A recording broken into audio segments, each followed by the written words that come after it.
Hey everyone, I'm going to be talking about one of the most popular ingredients that can be found in our kitchen and our dining table, and that is what? Salt. I want to ask a question. Why do we need to add salt to our food? It must be really important. Even the Bible made us to understand that we are the salt of the earth. Now, what is salt? The common salt we know is scientifically called sodium chloride. The sodium there you're seeing, they are both electrolytes, but the sodium there is the main thing. The sodium there, what it does is that it draws in water. It draws in water into your blood vessels. What are the benefits of sodium? Sodium helps the cells absorb nutrients and helps keep the muscles and the nerves run smoothly. And overall, it helps improve the blood pressure. But now, where does the problem lie when there is too much of this sodium? Remember that too much of sodium is going to enhance the drawing in of this water into the blood. And as such, the rate at which the blood will be flowing through the blood vessels would be increased. It's no more going to be in a steady state. It's going to be very much more than it should be. Do you understand? And at this point, that pressure that is exerted on the blood vessels will start to affect the blood vessels. It's going to now probably put you at risk of having other issues, cardiovascular issues. So that's where the problem lies. Now, what do you do? How do you cut down on this sodium that is becoming a problem to your health?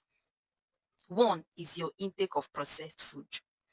Now, in processed food, there are so much of hidden sodium that you don't even get to test. You know, when you're cooking at home, you kind of test your food and you know when the salt there is enough.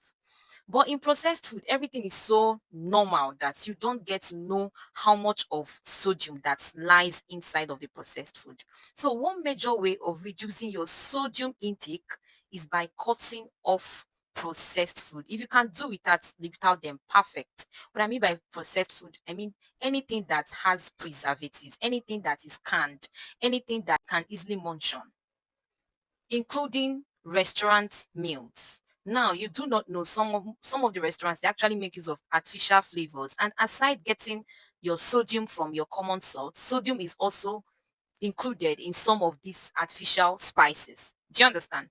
So, in order to maintain a healthy meal, there is what we call the DASH diet. Is a guideline that can be followed to maintain a healthy diet. And this include eating fresh fruits and vegetables. Now, vegetables, they are high in fiber. Do you understand? And also they are high in magnesium.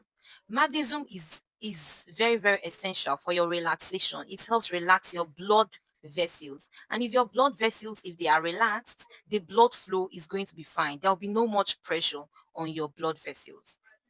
Now the next thing is intake of lean protein. Now you should switch your intake of red processed meats to poultry meats, white meats, and also your lifestyle intake of alcohol. You should cut down on your intake of alcohol.